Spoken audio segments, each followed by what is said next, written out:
إن الحمد لله نحمده ونستعينه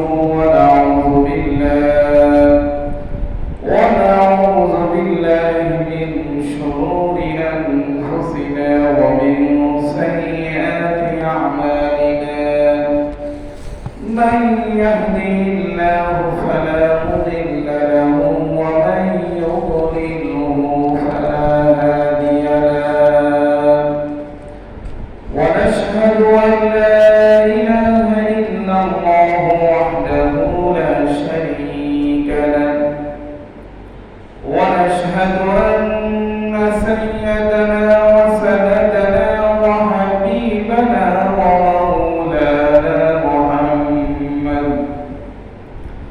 الذي أرسله بالحق بشيرا ونذيرا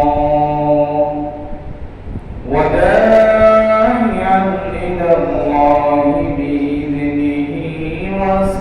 وسراجا وقمرا منيرا فقد قال الله تعالى في كلامه المجيد وفي فرقانه الحميد أعوذ بالله من الشيطان الرجيم بسم الله الرحمن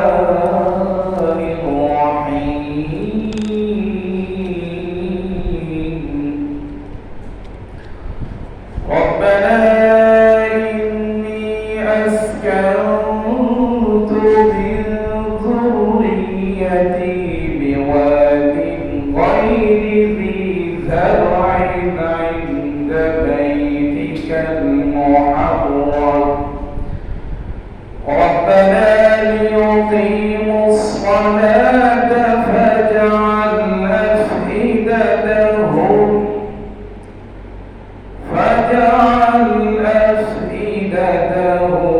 من الناس تهوي إليهم وارزقهم من الثمرات لعلهم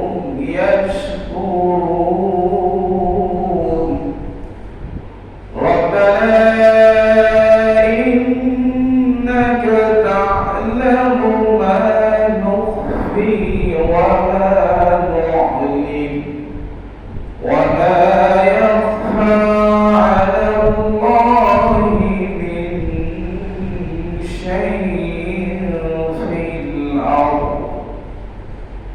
شيء في الأرض ولا في السماء الحمد لله الذي وهبني على الكبر إسماعيل وإسحاق إن ربي لسميع الدعاء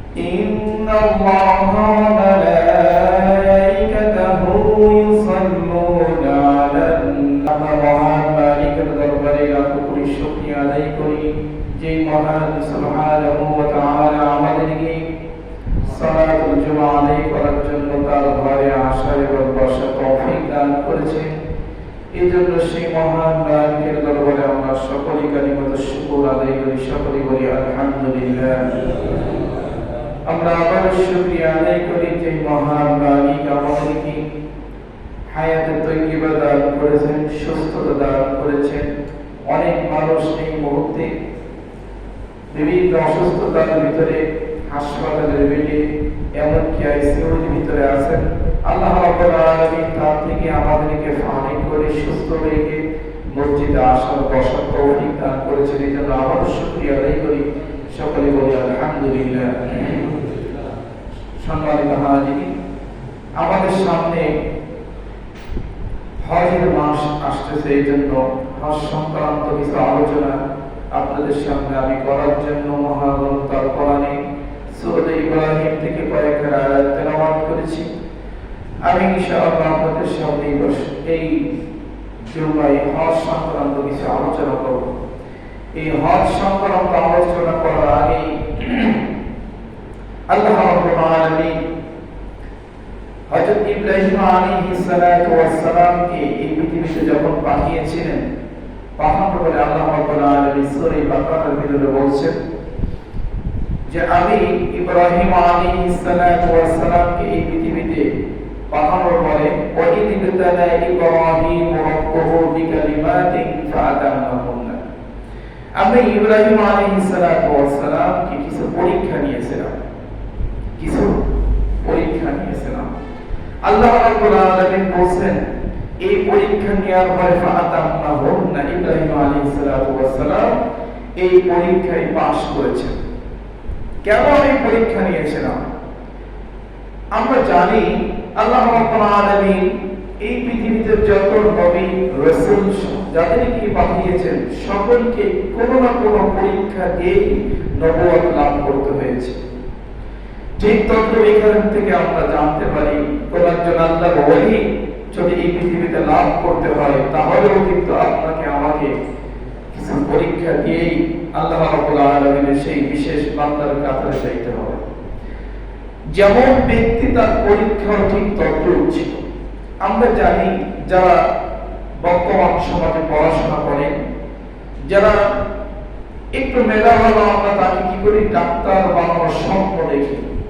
যেই ছেলে এবং মেয়েকে ডাক্তার বানানোর স্বপ্ন দেখা হয় সে কিন্তু আর্টস এবং কমার্স নিয়ে পাশ করে সে কিন্তু ডাক্তার হওয়ার স্বপ্ন দেখার জন্য কিন্তু সবলীয় নয়, বাঞ্ছনীয় নয়।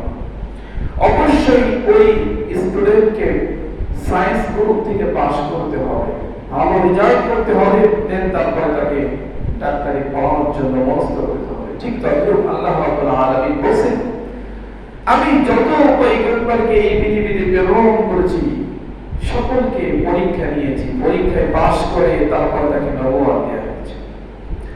আল্লাহ রাব্বুল আলামিন সাইয়্যিদনা হযরত ইব্রাহিম আলাইহিস সালাতু ওয়াস সালাম কে তিনি আলাইহি জাইলুকা লিন-নাসি ইমামা, সমস্ত বিশ্ববাসীর জন্য ইমাম বানাবেন, প্রতিনিধি বানাবেন, মুসলিম উম্মাহর প্রতিনিধি বানাবেন বিধায় ইব্রাহিম আলাইহিস সালাতু ওয়াস সালামকে অনেকগুলো পরীক্ষা দিতে হয়েছে।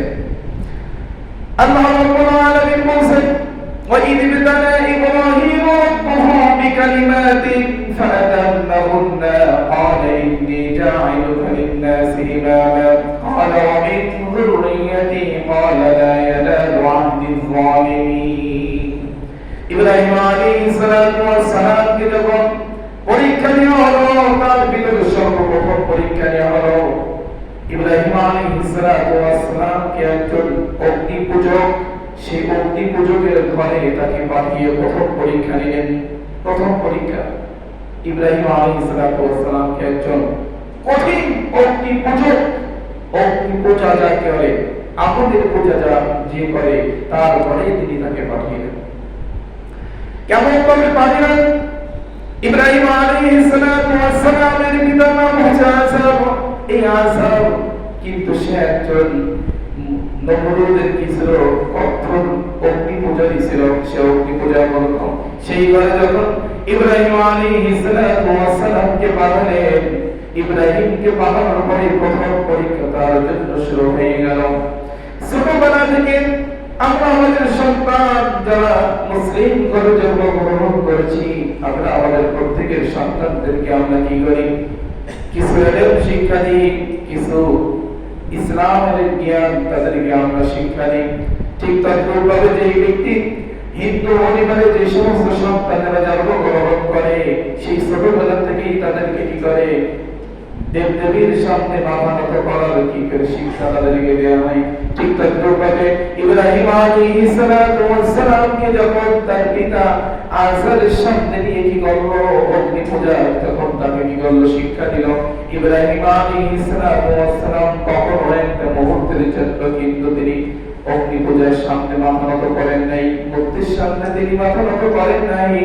তার কারণ হচ্ছে আল্লাহ রাব্বুল আলামিন তাকে কি করবেন? নবুয়ত দান করবেন। ইব্রাহিম আলাইহিস সালাতু ওয়াস সালাম একদিন ভাবতেছেন, কিভাবে ভাবতেছেন? সূরা নাহলের ভিতরে আল্লাহ রাব্বুল আলামিন সেই কথাকে উল্লেখ করেছেন, وَإِذْ قَالَ إِبْرَاهِيمُ لِأَبِيهِ آزَرَ أَتَتَّخِذُ أَصْنَامًا آلِهَةً إِنِّي أَرَاكَ وَقَوْمَكَ فِي ضَلَالٍ مُبِينٍ। ইব্রাহিম আলাইহিস সালাতু ওয়াস সালাম তার পিতাকে দাওয়াত দিচ্ছেন, ইসলামের দাওয়াত দিচ্ছেন। দেখেন সন্তান পিতাকে কিভাবে সুন্দর স্বাভাবিক ভাষায় দাওয়াত দিচ্ছেন। বলতেছেন ইব্রাহিম বলতেছেন লিআবিহি, তার পিতাকে আসারকে, আতাত্তাখিযু আসনামান আলিহা, হে আমার পিতা আপনি কেন এই মূর্তি পূজাকে অনুসরণ করেন, মূর্তি পূজা করেন কেন? আমার তো বোধহয় হয় না। ইন্নী আরাকা ওয়া কওমাকা ফী দালালিন মুবিন, আমার মনে হয় আপনি এবং আপনার যত সমর্থক রয়েছে আপনার কওম সকলেই পথভ্রষ্টতার ভিতরে রয়েছে। ইব্রাহিম আলাইহিস সালাতু ওয়াস সালাম তার পিতাকে দাওয়াত দিচ্ছেন, প্রথম জীবনের পরীক্ষা। ইব্রাহিম আলাইহিস সালাতু ওয়াস সালাম যখন তিনি তার পিতাকে দাওয়াত দিলেন, তার পিতা তার কথায় কি বললেন? সূরা মারিয়ামের ভিতরে আল্লাহ রাব্বুল আলামিন সুন্দর করে বলে দিয়েছেন। তার পিতা কিন্তু তার এই দাওয়াতকে তিনি গ্রহণ করেন নাই, বরং ইব্রাহিম আলাইহিস সালাতু ওয়াস সালামের উপর অত্যাচার শুরু করেছেন। কি বলছেন? قال يا أبت افعل قال أراغب أنت عن آلهتي يا إبراهيم, হে ইব্রাহিম তুমি আমাদের মূর্তি পূজাকে অনুষ্ঠিত করতেছো না শিখাচ্ছ, খারাপ বলতেছো, শুনে রাখো। তুমি যদি মূর্তি পূজাকে না করো তাহলে তোমাকে লাইল্লাম তান্তাহি, শুধু মাইর দিব তাই নয়, এমন মাইর দিব তোমাকে এই দেশ থেকে আমার দেশে দাঁড়িয়ে দেওয়া হবে, আমার এই রাজ্যে তুমি থাকতে পারবে না। ইব্রাহিম আলাইহিস সালাতু ওয়াস সালাম তার পিতাকে সুন্দরভাবে স্বাভাবিক ভাষায় তিনি ইসলামের দাওয়াত দিচ্ছেন, কিন্তু তার দাওয়াত গ্রহণ না করে বরঞ্চ তাকে বলছেন, ইব্রাহিম তুমি যদি এই মূর্তি পূজাকে অনুসরণ না করো, গ্রহণ না করো, তাহলে তুমি শুনে রাখো তোমাকে কি করব? এই দেশ থেকে অন্য দেশে পাঠাই দেবো। শুধু এই কথা বলেই তিনি ক্ষান্ত হন নাই। লাউজুমান্নাকা, তোমাকে পাথর মেরে হত্যা করা হবে। ওয়াহজুরনি মারিয়া, আমার এই পরিবার থেকে তোমাকে বের করে দেওয়া হবে, অন্য একটা ভিন্ন জগতে তোমাকে পাঠিয়ে দেওয়া হবে। সন্তান উচিত ছিল পিতা সন্তানকে দাওয়াত দেওয়া, কিন্তু সন্তান পিতাকে দাওয়াত দিচ্ছে, তার প্রতিক্রিয়া কেমন হয়েছে? তিনি কিন্তু আনলিগালি করে দাওয়াত দেন নাই, লিগালিটি মেইনটেইন করে তিনি তাকে দাওয়াত দিয়েছেন। তার আগে ইব্রাহিম আলাইহিস সালাতু ওয়াস সালামকে একদিন কিছু মূর্তি দিয়ে বলা হয়েছে, ইব্রাহিম এগুলোকে তুমি বাজারে নিয়ে বিক্রি করে নিয়ে আসবে। ইব্রাহিম আলাইহিস সালাতু ওয়াস সালাম যখন মূর্তিগুলো নিয়ে যাচ্ছেন, নিয়ে যাওয়ার সময় তিনি চিন্তা করতেছেন, আল্লাহ তো বলে দিয়েছেন এই মূর্তিগুলোর ভিতরে একটা হচ্ছে রিজিকদাতা, আইনদাতা, খাদ্যদাতা, সন্তানদাতা, কত রকমের মানে মাবুদ আমি নিয়ে যাচ্ছি মাথায় করে। এই এতগুলো মাবুদ, এই মাবুদের ভিতরে এত ক্ষমতা যদি থাকে, আমি কিভাবে ইব্রাহিম মাথায় করে নিয়ে যাই, আর কিভাবে এই মূর্তিগুলো মানুষ ঘরের ভিতরে রেখে তাকে পূজা করে, আমার বুঝি আসে নাই। ইব্রাহিম আলাইহিস সালাতু ওয়াস সালাম সকল মূর্তিগুলোকে মাথার থেকে নামিয়ে এক একটা গলার সাথে একটা রশি বেঁধে তখন টান শুরু করলেন, হাঁটতে শুরু করলেন। কিছু দূর যাওয়ার পরে দেখা যাচ্ছে যে মাবুদ, আইনদাতা, বিধানদাতা, রিজিকদাতা যা ছিল, এক একটা ঠ্যাং লেজ ভেঙে চলে ক্ষত বিক্ষত মূর্তি নিয়ে তিনি বাজারে উপস্থিত হয়েছেন। বাজারে যখন উপস্থিত হলেন, বাজারে যে সমস্ত মূর্তি ক্রেতা যারা ছিল তারা ক্রয় করতে এসে বসে, ইব্রাহিম নমরুদের ছেলে ইব্রাহিম, তুমি যে মূর্তিগুলো নিয়ে আসছো এগুলো ত্রুটিযুক্ত মূর্তি, এটাতে আমাদের কোনো প্রশ্ন হবে না।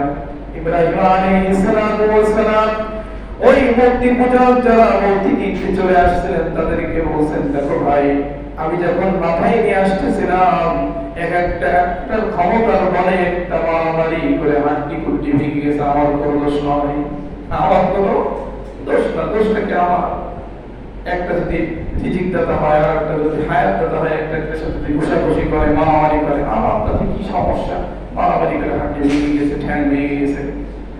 ইব্রাহিম আলাইহিস সালাম এই মূর্তিগুলো নিয়ে তার পিতার সামনে হাজির করলেন। বাবা, আপনি আমাকে যে কাজটা দিয়েছিলেন এটা আমি করতে পারি নাই কেন? এটার ভিতরে যে ক্ষমতার বল দেখে, তারা কিন্তু একটা একটা সাথে মারামারি করে হাঁটি ভেঙে গেছে, পা ভেঙে গেছে, এটা আমার কোনো দোষ নাই। দেখেন এই অবস্থা হয়েছে। ইব্রাহিম আলাইহিস সালামকে তখন পিতা একটা ধমক দিলেন, বললেন, এই বৎস তুমি কি জানো এগুলো তো মানুষ হাতে তৈরি করে, আমরা হাতে তৈরি করেছি, আগুনে পড়িয়েছি, রং করেছি, তুলি দিয়ে সুন্দর করে একটা আকৃতি দিয়ে এটাকে আমরা মাবুদ হিসেবে মানি। 30 কোটি দেবতা, 33 কোটি দেবতা মানি, এটাকে মানাবাড়ি করতে পারে নাকি? তুমি কি প্রকাশনা নাকি? ইব্রাহিম আলাইহিস সালাম সঙ্গে সঙ্গে তার পিতাকে বললেন, যদি মারামারি না করতে পারে তাহলে আপনি কিভাবে এর ইবাদত করলেন, কিভাবে এই খুশি হবে, আর কিভাবে আপনি পরকালে মুক্তি পাবে? প্রথম দোষ দিয়ে দিলেন পিতাকে। পিতা কিন্তু বুঝতে পেরেছেন যে ইব্রাহিম আলাইহিস সালাম মনে হয় অন্য কোনো ধর্ম অবলম্বন করেছে, কিন্তু ওই সময় কোনো একটা ইসলামের আল্লাহওয়ালার নাম দেওয়ার মতন কোনো উম্মত ছিল। আল্লাহ রাব্বুল আলামিন ইব্রাহিম আলাইহিস সালামকে নবুয়ত দেওয়ার আগে তাকে সর্বপ্রথম যে পরীক্ষাটা দিলেন, তা সমাজে কোনো সময় কোনো একজন আল্লাহওয়ালা নাম নেওয়ার মতন কোনো ব্যক্তি ছিলেন না। সমস্ত ব্যক্তিরা গোমরাহের ভিতরে ছিলেন। ঠিক তদ্রূপ সময় ইব্রাহিম আলাইহিস সালামকে আল্লাহ রাব্বুল আলামিন বলতে পারলেন, পরীক্ষা করলেন। এরপরে কি করলেন? ইব্রাহিম আলাইহিস সালামের পিতা ইব্রাহিমকে বললেন, ক্বালা আরাগিবুন আনতা আন আলিহাতি ইয়া ইব্রাহিম, হে ইব্রাহিম, তুমি কি আমাদের এই রবকে কি খারাপ মনে করো? যদি তুমি খারাপ মনে করো, লাইন লাম তানতাহি লা রজুবান্নাকা ওয়া রজুলনি মানিয়া, তাহলে তোমাকে রজম মেরে দেওয়া হবে, পাথর মেরে হত্যা করা হবে, অথবা এখান থেকে বের করে দেওয়া হবে। ইব্রাহিম আলাইহিস সালাম বললেন, ক্বালা সালাম আলাইকা সানাস্তাগফিরু লাকা রাব্বি ইন্নাহু কানা বি হাফিয়া। পয়গম্বর কি সুন্দর দোয়া করে দিলেন, শিক্ষা দিলেন মানুষের জন্য। তিনি বললেন, পিতা তাকে কিন্তু বললেন, তোমাকে হত্যা করা হবে, আমার পরিবার থেকে বের করে দেওয়া হবে, সম্পত্তি কোনো কিছুই তুমি পাবে না। এমন কথা বলার পরে ইব্রাহিম বললেন, ক্বালা সালাম, আপনার উপরে আল্লাহর পক্ষ থেকে শান্তি বর্ষিত হোক, আপনার সুমতি বোঝানো হোক, আপনার ভিতরে জ্ঞান পরিপূর্ণতা আসুক। তারপরে বললেন, আমি আমার রবের কাছে অচিরেই ক্ষমা প্রার্থনা করব, ইন্নাহু কানা রাব্বি হাফিয়া, নিশ্চয়ই আমার রব তিনি কিন্তু কোনো কিছু গোপন রাখেন না, সব কিছু তিনি প্রকাশ করে দেন। এই কথা তিনি বলছিলেন। সম্মানিত হাজিরিন, সেখান থেকে হযরত ইব্রাহিম আলাইহিস সালাম চলে গেলেন। চলে যাওয়ার পরে তিনি কিন্তু কি করছিলেন? তিনি প্রথমে চন্দ্রের দিকে তিনি তাকিয়ে তিনি সেটাকে মনে করলেন, এটাই মনে হয় আমাদের রব। আল্লাহ রাব্বুল আলামিন সেই কথাকে কোরআনের ভিতরে বর্ণনা করে দিয়েছেন। কিন্তু কিভাবে বর্ণনা করেছেন? ইব্রাহিম আলাইহিস সালাম বলতেছেন, একদিন فلما جن عليه الليل رأى كوكبا قال هذا ربي। كوكب শব্দের অর্থ হচ্ছে তারকা। ইব্রাহিম আলাইহিস সালাম একদিন আকাশের দিকে তাকিয়ে আছেন, দেখছেন তারকা, অসংখ্য অগণিত তারকা পড়ে আছেন। ইব্রাহিম মনে করলেন, এটাই মনে হচ্ছে আমাদের রব, হাদা রব্বি। ফালাম্মা ফালাক قال لا أحب الآفلين। কিন্তু একটা সময় এটা কিন্তু বাস্তবিত হয়ে গেল, আর দেখা যায় না। ইব্রাহিম চিন্তা করলেন, আমার রব তো এমন রব যিনি এটাকে উঠায় রাখবেন কিন্তু সেটাকে ডোবাবেন না, এটাই মনে হয় আমার রব নয়। فلما رأى القمر بازغا قال هذا ربي। যখন তারকা ডুবে গেল, চন্দ্র উঠলো, তখন চন্দ্রকেও তিনি মনে করলেন, এটাই মনে হয় আমার প্রভু। আবার একটা সময় চন্দ্র ডুবে গেল, তখন তিনি চিন্তা করলেন, এটা আমার প্রভু হতে পারে না। فلما رأى الشمس بازغة قال هذا ربي فلما أفلت قال يا قوم إني بريء مما تشركون। ইব্রাহিম আলাইহিস সালাম যখন সূর্য উঠে গেল, সূর্যকে চিন্তা করলেন, মনে হয় এটাই আমাদের প্রভু। কিন্তু এমন একটা সময় চলে আসলো, সূর্য কিন্তু ডুবে গেল, তখন ইব্রাহিম আলাইহিস সালাতু ওয়াস সালাম আল্লাহর সিজদায় পড়ে গেলেন। তিনি কি বললেন? আমরা এই কোরআনের আয়াতটা সকলেই মিলে কম বেশি মুখস্থ রয়েছে, আমাদের সকলেই পরিচিত। ইব্রাহিম আলাইহিস সালাতু ওয়াস সালাম বললেন, ইন্নী ওয়াজ্জাহতু ওয়াজহিয়া লিল্লাযী ফাতারাস সামাওয়াতি ওয়াল আরদা হানিফাও ওয়া মা আনা মিনাল মুশরিকিন। আমরা অনেকেই যাই নামাজে দাঁড়িয়ে এই দোয়াটা পড়ে ফেলি, তাই না? অনেকেই বলি, ইন্নী ওয়াজ্জাহতু ওয়াজহিয়া লিল্লাযী ফাতারাস সামাওয়াতি ওয়াল আরদা হানিফাও ওয়া মা আনা মিনাল মুশরিকিন। কিন্তু আমরা কখনো এই আয়াতের অর্থ কি অনুধাবন করে না। এটা আসলে দোয়া না কোরআনের আয়াত। আজকে আপনারা জানতে পারবেন এটা কোরআনের একটা আয়াত। সূরা আল-আনআমের ৬৯ নম্বর আয়াত। এখানে আল্লাহ রাব্বুল আলামিন একটা কথা বলতে চেয়েছেন। ইব্রাহিম আলাইহিস সালাতু ওয়াস সালাম যখন চন্দ্র, সূর্য, তারকা কোনটাকেই যখন তিনি স্থির দেখলেন না, আস্তে আস্তে সেটাও ডুবে যায়, চন্দ্র ডুবে যাচ্ছে, সূর্য ডুবে যাচ্ছে, তারকা শেষ হয়ে যাচ্ছে, তারকাও ডুবে যাচ্ছে, তখন ইব্রাহিম আলাইহিস সালাতু ওয়াস সালাম সিজদায় পড়ে গেলেন এবং বললেন, ইন্নী ওয়াজ্জাহতু ওয়াজহিয়া লিল্লাযী ফাতারাস সামাওয়াতি ওয়াল আরদ।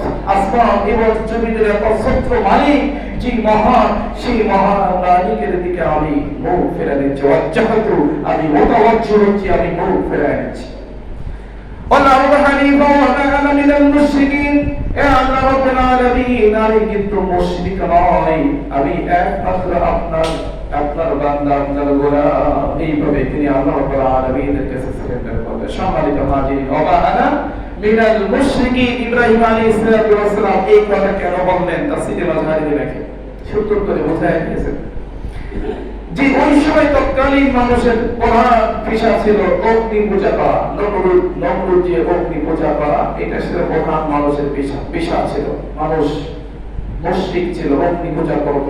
এই জন্য তিনি বলতেছেন, ওয়া আনা মিনাল মুশরিকিন, আমি মুশরিক নই, আমি অগ্নি পূজা করি না, কারোর সামনে মাথা নত করি না। এই কথা বলেই তিনি আল্লাহ রাব্বুল আলামিনের উপরে পরিপূর্ণ ঈমান আনছেন। সম্মানিত হাজিরিন, ইব্রাহিম আলাইহিস সালাতু ওয়াস সালামের প্রথম পরীক্ষা, আমি সেই কথা বলতেছিলাম।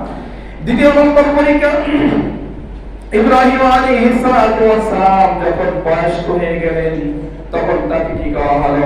যখন নবুয়তের দাওয়াত তিনি গ্রহণ করলেন না, তার আসার তার পিতা যখন তাকে দাওয়াত দিল ইসলামের জন্য, অগ্নি পূজার জন্য, ইব্রাহিম আলাইহিস সালাতু ওয়াস সালাম তো দাওয়াত গ্রহণ করলেন না, বরং তাদেরকে একটু খারাপ মনে করলেন, অগ্নি পূজা মানুষ করে নাকি। তখন কি হলো? সূরা আম্বিয়ার ভিতরে আল্লাহ রাব্বুল আলামিন সেই কথা উল্লেখ করে বলতেছেন, ইব্রাহিম আলাইহিস সালাতু ওয়াস সালাম একদিন তার পিতা সহ তার সম্প্রদায়কে তিনি লক্ষ্য করে বলতেছেন, قالوا أرجعوا بالحق وما أنت من المشركين قال بل ربكم رب السماوات والأرض الذي فطرهن وأنا على ذلك من الشاهدين। ইব্রাহিম আলাইহিস সালাতু ওয়াস সালাম তিনি তার পিতা এবং সম্প্রদায়কে বললেন যে তোমরা যে জিনিসের ইবাদত করতেছো, এমন মাবুদের ইবাদত করতেছো, এই মাবুদ তো নিজেই কোনো কিছু করতে পারে না, মানুষকে উপকার তো দূরের কথা, যদি তার সামনে একটা মাছি এসে খাবার ছিনিয়ে নিয়ে যায়, এটাও সে কিন্তু কি করতে পারে না, সে সেখান থেকে ঠেকাতে পারে না। মানুষ মাছি যদি সেখান থেকে একটা খাবার ছিনিয়ে নিয়ে যায়, মাছিকে সেই মূর্তি কখনো বলতে পারে এই খাবারটা নিয়ে অনেক আমার খাবার, এই কথাও কিন্তু বলতে পারে না। আপনি দেখবেন মানুষ হয়তো তাদের বুঝের তত্ত্বের কারণে সেখানে দেখবেন রাজভোগ বিভিন্ন খাবারকে তার সামনে রেখে আসতেছে, এই খাবার কিন্তু গ্রহণ করতেছে না, কোনো মুক্তি খাবার গ্রহণ করতেছে না। আমাদের ভালো করে বুঝতে হবে, মানুষের জ্ঞানের তত্ত্বের কারণে এই জিনিসগুলো তার ভিতরে আসতেছে। খাবার তো গ্রহণ করতেছে না, খাবার রাখার পরে কি করতেছে, রাতের আধারে কুকুর যে এগুলো খেয়ে আসতেছে, আর মানুষ মনে করতেছে মনে হয় আমাদের দেহটা খেয়ে গেছে। এই জন্য ইব্রাহিম আলাইহিস সালাতু ওয়াস সালাম বললেন, এমন জিনিসের তোমরা ইবাদত করো যে কোনো জিনিসের খাবার খাইতে পারে না, খাবার যদি তার সামনে থেকে উঠায় নিয়ে যায় সেটা নিষেধ করতে পারে না, সুতরাং এই ইবাদত তোমরা করো না। তখন ইব্রাহিম আলাইহিস সালাতু ওয়াস সালাম কি একটা পর্যায়ে তারা কি করলো, কিন্তু ইব্রাহিম সত্য হয়ে গেল, মুখের দাওয়াত গেল জন্য ঠিক তদ্রূপ ভাবে এই দুনিয়ার বুকে যদি কোনো ব্যক্তি হকের কথা বলে, হকের দাওয়াত দেয়, দেখবেন এক শ্রেণীর মানুষ তারা তার বিরোধিতা শুরু করে। কারণটা হচ্ছে কিন্তু সে নিজে হক বুঝতেছে না, হকের পথে আসতেছে না, আর যিনি হকের দাওয়াত দিচ্ছেন খালি তার উপরে আমরা অত্যাচার শুরু করে দিচ্ছি। فجعلهم جذاذا إلا كثيرا لهم لعلهم إليه يرجعون। ইব্রাহিম আলাইহিস সালাতু ওয়াস সালাম যখন তারা মূর্তি পূজা করার জন্য দূরে চলে গেল, একদিন তারা তাদের পবিত্র উপত্যকায় চলে গেল। ইব্রাহিম আলাইহিস সালাতু ওয়াস সালাম তাদের সকল মূর্তিগুলোকে ভেঙে তার কাঁধে একটা কোরআন ঝুলিয়ে দিয়ে আসা হয়েছে। তারা উপাসনাগার থেকে চলে আসছে, আসার পরে তাদের সেই ঘরের ভিতরে যেখানে মূর্তি রাখা হয়েছে সেখানে গিয়ে দেখছে আমাদের সকল মূর্তিগুলো ভাঙা, কিন্তু বড় যে মূর্তিটা সেই মূর্তির গলায় একটা কোঠার হয়েছে। এটা আমার কোনো বানানো কথা না, এটা কিন্তু শ্রীআম্বিয়ার কথা। قالوا من فعل هذا بآلهتنا إنه لمن الظالمين। তখন সমস্ত ব্যক্তিরা সেদিন উচ্চ স্বরে বলল, আমাদের রবের সাথে যে সমস্ত বেয়াদবি করেছে নিশ্চয়ই সে একজন জালেম। ইন্নাহু লামিনা যালিমিন। জালেম শালা এই আমাদের এই মূর্তি পূজার সাথে এমন একটা খারাপ কাজ করতে পারে, এই বড় ধরনের একজন জালেম। ক্বালু সামি'না। তখন তারা বলল সামি'না ফাতাইয়াযকুরুন ইউকালু লাহু ইব্রাহিম। ইব্রাহিম নাম করে এক যুবকের নাম আমরা শুনেছি, যে যুবক এই মূর্তিগুলোকে কাহাত মনে করে, পছন্দ করে মনে হয় সেই কাজটা করেছে। চলো তার কাছে চলে যাই। ক্বালু ফাতু বিহি আলা আইনিন নাস লাআল্লাহুম ইয়াশহাদুন। সেই নবুয়ত বলল তাকে ধরে নিয়ে আসো, সমস্ত মানুষের সামনে তাকে একটা শাস্তি দিতে হবে। কেন শাস্তি দিতে হবে? ক্বালু আনতা ফা'আলতা বিআলিহাতিনা ইয়া ইব্রাহিম। এমন শাস্তি দিতে হবে আমাদের এই মূর্তির সাথে, যাতে করে আর কেউ কোনোদিন বিয়াদবি না করতে পারে। এই জন্য কঠিন থেকে কঠিন একটা শাস্তি তাকে দিতে হবে। কি করা হলো? ইব্রাহিমকে ডাকা হলো। ইব্রাহিমকে বলা হলো তুমি এই কাজটা করেছো। ক্বালু ইব্রাহিম বলল বাল ফা'আলাহু কাবীর। তিনি কিন্তু বলতেছেন না আমি করি নাই, আমার মনে হয়, ইব্রাহিম বলতেছে আমার মনে হয় বাল ফা'আলাহু কাবীর, তোমাদের বড় মূর্তিটাই এই কাজটা করেছে। তখন তারা বলল ক্বালা বাল ফা'আলাহু কাবীরুহুম হাযা ফাসআলুহুম। তোমরা তার কাছে জিজ্ঞেস করে দেখো, ফাসআলু জিজ্ঞেস করো, ইন কুনতুম যদি তারা যদি কথা বলতে পারে তোমাদের বড় যে মূর্তি, তাহলে তোমরা তার কাছে জিজ্ঞাসা করো, সে তো দেখছে কে কাজ করেছে, মূর্তিগুলোকে ভেঙেছে। তখন সকলে একটা শখ খেল, আমরা যা ইবাদত করি আসলে সে তো কথা বলতে পারে না, আমরা তো সে প্রকাশ স্বর্গে রয়েছি। আবার পক্ষান্তরে মিস্টার ইবলিস শয়তান একজন বৃদ্ধ আকৃতি ধরে তিনি চলে আসছেন। আবার তাদের সেই ইসলামের পথে আসতেছে, সেখান থেকে আবার তাকে